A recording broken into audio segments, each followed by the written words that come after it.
কত প্রিয় মানুষ একটা সময় পর নিঃশব্দে হারিয়ে যায়, ফিরে আসার পথটুকুও বন্ধ করে দিয়ে।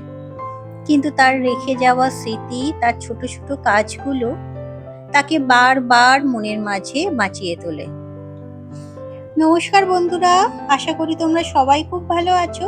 আমিও খুব ভালো আছি। সম্পাদ লাইফস্টাইলের আরো একটা নতুন ভিডিওতে তোমাদের সবাইকে স্বাগত।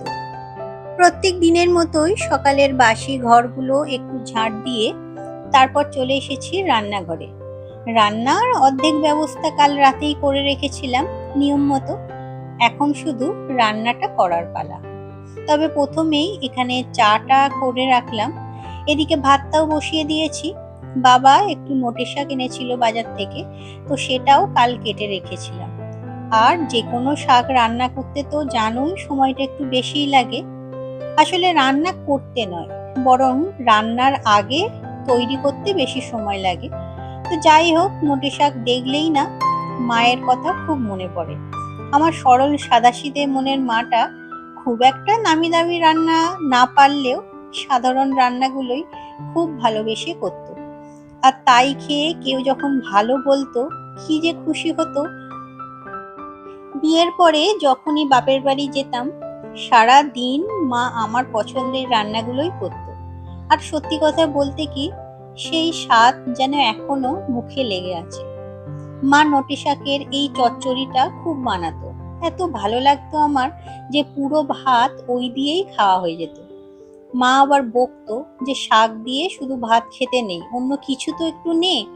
তবে এখন মা চলে যাওয়ার পরে মাকে অনেক বেশি করে বুঝতে শিখেছি। মা সেদিন বকতো ঠিকই, তবে আমার মনে হয় মনে মনে বেশ খুশি হতো, কারণ তার করা রান্নাটা আমার এই যে এত ভালো লেগেছে। তাই তো যতই কষ্ট হোক, যতই অসুবিধা হোক, পছন্দের খাবারগুলো ঠিক তৈরি করে দিত। আসলে মা তো, তাই এদের সব ভালোবাসা ওই খাবারের মধ্য দিয়েই প্রকাশ পেত।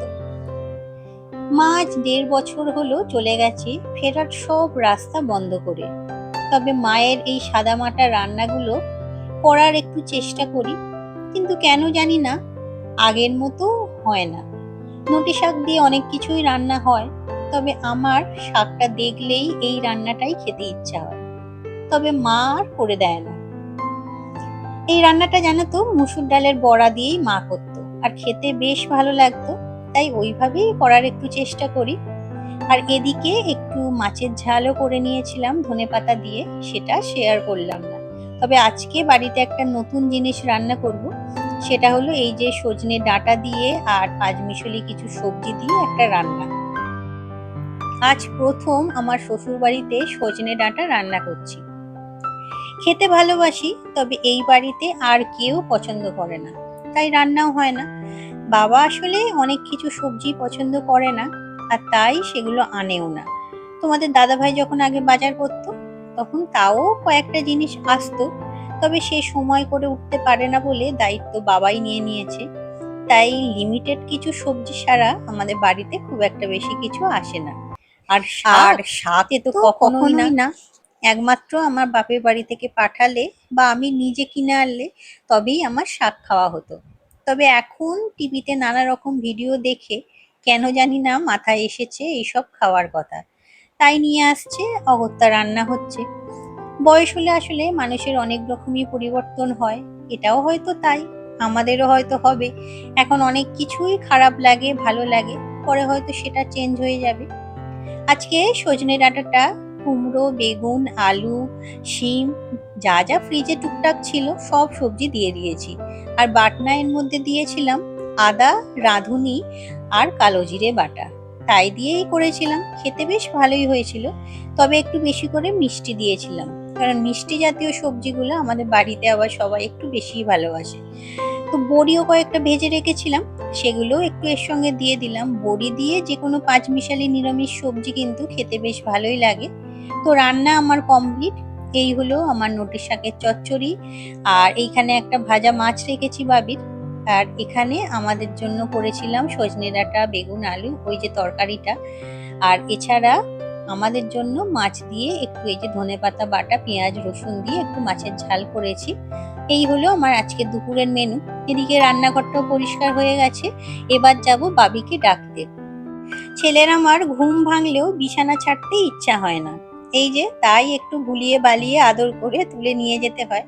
আমার আগের দিনের ভিডিওতে টুম্পা মুখার্জি আইডি থেকে তুমি কমেন্ট করেছো ঘর দুয়ার পরিষ্কার, বৃহস্পতিবারের লক্ষ্মী পুজোর আয়োজন, সাথে তোমার কথাগুলো শুনলাম।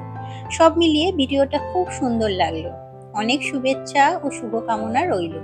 এই ছোট্ট ছোট্ট পায়ে চলতে চলতে একদিন আপনি আপনার গন্তব্যে পৌঁছে যাবেন, এই কামনাই করি ঈশ্বরের কাছে। অনেক ধন্যবাদ বোন, এইভাবেই পাশে থেকো। সুতোপার কথা থেকে দিদিভাই তুমি কমেন্ট করেছিলে রাধে রাধে, তোমার পুজোর জায়গাটা খুব সুন্দর। সবকিছু মিলিয়ে ভিডিওটা খুব সুন্দর। অনেক ধন্যবাদ দিদিভাই। নাসিক ঘরকন্যা থেকে সুপ্রিয়া দিয়ে তুমি কমেন্ট করেছিলে তোমার বাড়ির কাছাকাছি থাকলে তোমার বাড়িতে একদিন দুপুরবেলা নেমন্তন্ন খেতে চলে যেতাম, তুমি যতই না ডাকো। না গো দিদিভাই, তুমি যখনই আসবে তোমার বাপের বাড়িতে তখন অবশ্যই আমার বাড়িতে একবার এসো। আমার বাড়ি কিন্তু তোমার বাপের বাড়ির কাছেই। আর তোমাকে আমি অনেক কিছু রান্না করে খাওয়াবো, কথা দিলাম। গৃহিণী রায় থেকে সমাধি তুমি কমেন্ট করেছিলে ঘুগনি আমিও খুব ভালো খাই, রাতে লুচি ঘুগনি দারুণ ডিনার, সত্যিই দারুণ। ঘুগনি দিয়ে লুচি খেতে আমারও খুব ভালো লাগে। তোমরা আরো অনেকে অনেক সুন্দর সুন্দর কমেন্ট করেছো, সবাইকে অনেক ধন্যবাদ। সবাই একটু পাশে থেকো, একটু সাপোর্ট করো যাতে আস্তে আস্তে আমি একটু সামনের দিকে এগিয়ে যেতে পারি। বাবিকে স্কুলে দিয়ে এসে তারপর টুকটাক কাজ সেরে বাবানকেও বাসে তুলে দিয়ে এসেছি।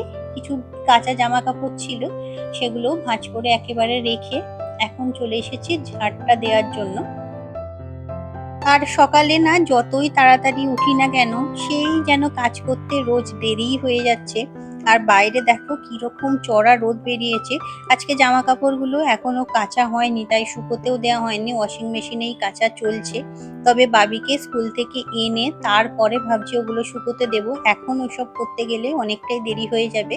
তবে বাবিকে আনতে যাওয়ার আগে ভাবছি ঝাড় দিয়ে ঘরগুলো মুছে পরিষ্কার করে রেখে যাব। ওকে নিয়ে আসতে আসতে প্রায় 12টা বেজে যায়। তারপরে ওকে একটু সময় দিতে হয়। তবে কয়েকটা জামা কাপড় আছে, সেগুলো একটু আয়রন করতে হবে। উপরে বিছানাতেই রেখে দিয়েছি, আগে ঝাড় দিয়ে ঘরটা মুছে তারপরে জামা কাপড়গুলো এই যে আয়রন করে নিচ্ছি। এগুলো আসলে ওই ঘরে পরারই জামা। তবে যেহেতু কটনের, ওই ওয়াশিং মেশিনে কাচলেই না প্রচন্ড ভাঁজ হয়ে যায়, কুঁচকিয়ে যায়। আর হাতে না কাচা সেই রকম ভাবে সময় করে উঠতে পারি না বলে সব মেশিনেই দিয়ে দিই। আর তারপরে এগুলো কিন্তু আয়রন করতে গিয়ে সেই দেখি আমার একই পরিমাণ সময় চলে যায়। তো এর সাথেই ভিডিওটা আজকে শেষ করছি। আশা করি তোমাদের ভালো লেগেছে। ভালো লাগলে একটা লাইক করে প্লিজ চ্যানেলটা সাবস্ক্রাইব করে নিয়ে পাশে থেকো। আবার দেখা হবে পরের ভিডিওতে। ততক্ষণ সবাই খুব ভালো থেকো আর সুস্থ থেকো। টাটা।